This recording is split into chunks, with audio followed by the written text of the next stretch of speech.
এই মুহূর্তে তোমরা ভাবো যেন তোমাদের নতুন একটা জীবন তৈরি হচ্ছে। ফলে আজ পর্যন্ত তোমাদের মস্তিষ্কে যা চিন্তা চলছিল, এই মুহূর্তে সব কিছুই তোমরা ভুলে যাচ্ছ। আস্তে আস্তে তোমরা তোমাদের দুটো পায়ের বুড়ো আঙুল, তারপর তোমাদের গোড়ালি, তারপর তোমাদের হাঁটু, তারপর তোমাদের থাই, কোমর, পেট, বুক, গলা, কপাল আস্তে আস্তে সব রিল্যাক্স হয়ে যাচ্ছে। ফলে তোমরা এখন তোমাদের বর্তমানে যে একটি দেহ নিয়ে বেঁচে আছো, এখন মনে হচ্ছে তোমাদের দেহই প্রকৃতপক্ষে নেই। সব কিছু এনার্জি তোমার মস্তিষ্কের অভ্যন্তরে কল্পনা করছো এবং সেখানে যেন একটি রিল্যাক্সেশন অনুভব হচ্ছে।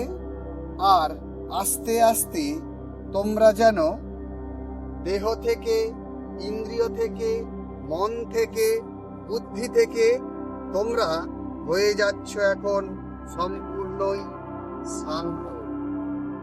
আস্তে আস্তে কল্পনা করো যে তোমার ভূযুগলের মধ্যে মস্তিষ্কের অভ্যন্তরে সেই আত্মাকে শুধুই দর্শন করছো, আর তোমাদের দেহ বলে কোনো চেতনাই নেই।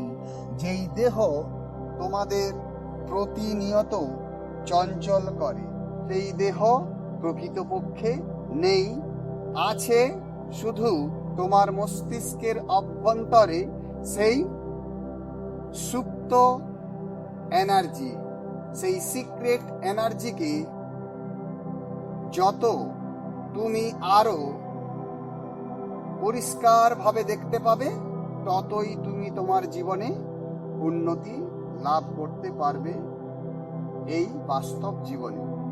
এইবার তোমরা ভাবো তোমাদের যে দেহ চেতনা ছিল না, বডির যে সেন্স ছিল না, আস্তে আস্তে তোমাদের মস্তিষ্ক থেকে গলা, বুক, পেট, কোমর, উরু, হাঁটু, পা, পায়ের আঙুলগুলো পর্যন্ত আস্তে আস্তে সেই এনার্জি যাচ্ছে।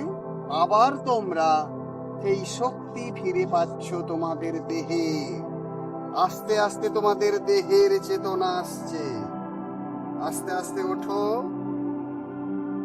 আস্তে আস্তে তোমাদের দেহে শক্তি সঞ্চার হচ্ছে, যেই শক্তি তোমাদের মস্তিষ্ক থেকে সৃষ্ট।